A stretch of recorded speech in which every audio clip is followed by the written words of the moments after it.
Well, listen, I agree with you that bad young Republicans grow up to be bad old Republicans.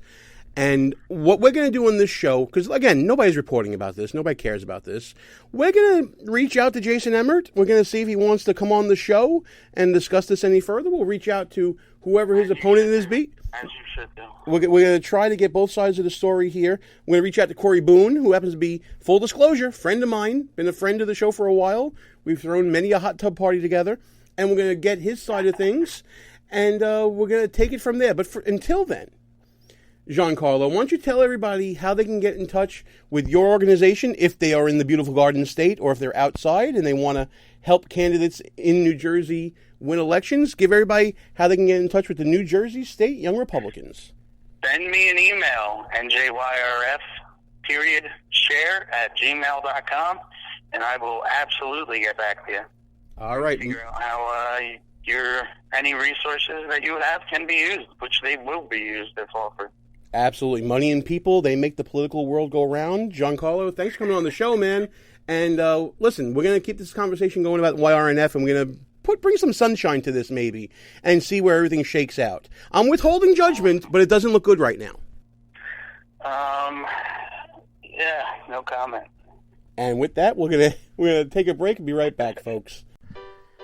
Hey folks, I just want to let you know about a great opportunity for listeners of Behind Enemy Lines Radio. If you go to our website, www.behindenemylinesradio.us, and click on the same box ad on the right side of the page, you will get a great opportunity for a discounted offer to join SaneBox. SaneBox filters out all the unimportant email from your inbox so that you can really focus on what matters. If you're anything like me, folks, you get hundreds of pieces of email a day, not many of which is important. SaneBox's smart filter will get everything you need to fly through your inbox and finally make email work for you. It gets rid of spam emails, it deprioritizes emails that aren't as important to you, and it helps you unsubscribe from mailing lists and individual senders with ease. So again, go to www.behindenemylinesradio.us and you click on the SaneBox ad and you'll be given an exclusive offer you won't find anywhere else. Time for a little music. We call this, What the F*** is Maxine Waters Saying? To be clear, you believe it would have been better to keep in place an FBI director who you said had no credibility to oversee this investigation than to find someone who you think would be a better choice? No. But I believe the president thought that. Don't forget, you're talking about what some Democrats said, what I said, but don't forget, he was the president. The president supported him. He had confidence in him. It was within his power. And but you said he had no credibility, so it would seem to make sense that he should get rid of him. No. Under investigation, this president basically has interfered with an investigation where he may be implicated. That's outrageous, and that's why we're having so much of a conversation about it today. The bottom line is that you think an FBI director without credibility would have been best served in this position to try to pursue this investigation. I think if the president had fired him when he first came in, he would not have to be in a position now where he's trying to make up a story about why it does not meet the smell test. Yeah. Something smells all right.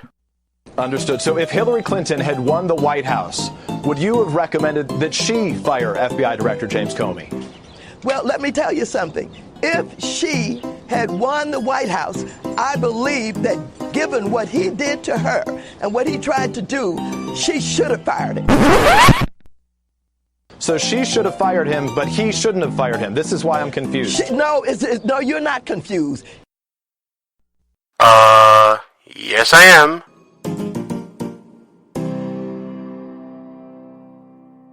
Gene Barratelli, back behind enemy lines. That Maxine Waters thing gets me every time.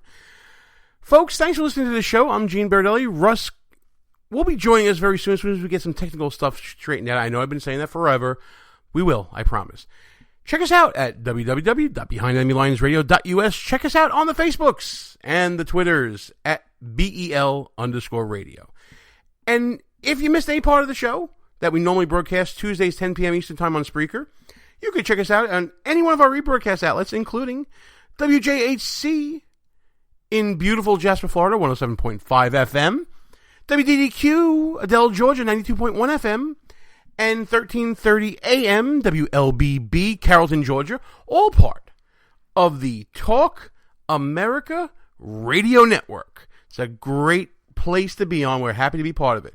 But if you miss any part of the rebroadcast over there, you can always check us out on the internets at KLRN Radio, at High Plains Talk Radio, Sackheads Media, at ICRN, the Internet's Conservative Radio Network, the engine that powers Talk America Live Radio, and of course, Lanterns Radio. Check us out at lanterns.buzz, one of the fastest growing networks on the webs. But if you miss any part of the rebroadcasts on any station, AM, FM, Internet, whatever it may be, you can always check us out as a podcast. We're available on Spreaker, Stitcher, TuneIn, Podbay, Player FM. You can find us on Google Play Music. You can find us on Auto Radio, which is a new project of Sirius XM. You can check us out at iHeartRadio Network, iTunes, of course, and SoundCloud. Time for final thoughts here, folks. I want to thank Kevin Jackson for coming on the show. I want to thank Giancarlo from the New Jersey Young Republicans for coming on the show. Rest assured, we will be following up with Jason Emmert, see if we can get him to come on the show. We'll also extend the same courtesy to Corey Boone, one of our friends. Like I said, full disclosure, I do play favorites in the sense that I am Corey's boy, he's my friend, and I do want to find out more about what's going on here, even though I'm not a YR anymore. I'm YR retired. But I want to find out more. We're going to invite them on, see what they have to say. And we're going to keep talking about that story as we head forward. Because honestly, folks, Republican Party is in kind of a crossroads right now as we sit here. Like we said, we had a momentum killer in this failure to keep a 7-year promise to repeal and replace Obamacare. Where do we go from here as a party? What does the future hold for our party? And is there a cause for concern? Or is this a moment to pause, reset, and reload and see what we come up with? Your guess is as good as mine, folks. I'm always hopeful, I'm always optimistic, but I'm also always cautious. I see what's going on with young Republicans. I see what's going on with old Republicans. I see what's going on with establishment Republicans. And I don't like everything that I'm seeing. I gotta be honest, I can't be rah-rah sis boom bah. My last name's not Hannity, so I can't really go out there and claim sunshine, lollipops, and rainbows everywhere and be cheerleader number one for what's going on. But I will say this. I believe in what President Reagan says in trusting but verifying. I still trust, but I'm going to do a heck of a lot more verifying, especially when it comes to those in Congress and the Senate and what they'll be doing in the months and year to come. But until next week, folks, that's about it we have for this show. Gene Baradelli, Behind Enemy Lines. Time to shut this sucker down. From the People's Republic of New York, we are out of here. Good night, folks. Our position has been compromised. It's time to roll out. Report for debriefing at www.behindenemylinesradio.us. And look for regular communications via Facebook and Twitter at BEL_radio.